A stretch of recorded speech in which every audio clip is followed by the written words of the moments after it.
আলুর চপ তৈরি করুন এমনভাবে যাতে ইফতারির 5-6 ঘন্টা আগে বানালেও অনেক বেশি ক্রিস্পি ও মচমচে থাকে। কীভাবে সংরক্ষণ করবেন সেই পদ্ধতিটাও ভিডিওতে দেখিয়ে দেব।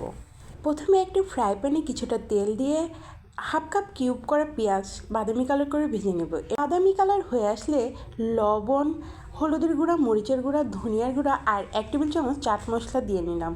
দিয়ে একটুখানি কষিয়ে এখন আগে থেকে 2টা সিদ্ধ করে ম্যাশ করে রাখা আলু দিয়ে দিচ্ছি। আমি এখানে কিছুটা চিকেনও দিয়ে নিয়েছি, আপনারা চাইলে শুধুমাত্র আলু দিয়েও বানিয়ে নিতে পারবেন।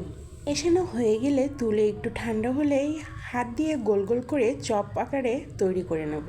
আমি সবগুলোই তৈরি করে নিয়েছি। এখন সংরক্ষণের জন্য আমি ডিপ ফ্রিজে কয়েক ঘন্টার জন্য রেখে তারপর একটা ঢাকনা সহ বাটিতে ফ্রিজে ড্রিপ করে রাখবো। যখন ভাজার প্রয়োজন হবে তখন শুধু বের করে নিয়ে বেসনে চুবিয়ে নিলেই তৈরি করে নিতে পারবেন খুব সহজে।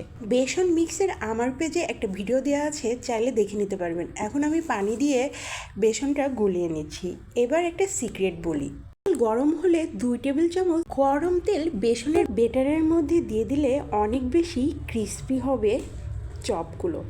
এবার একটা একটা করে চপ আমি উল্টে পাল্টে ভেজে নেব। এভাবে আমি গোল্ডেন কালার হওয়া পর্যন্ত ভেজে নেব। দেখুন কতটা ক্রিস্পি হয়েছে।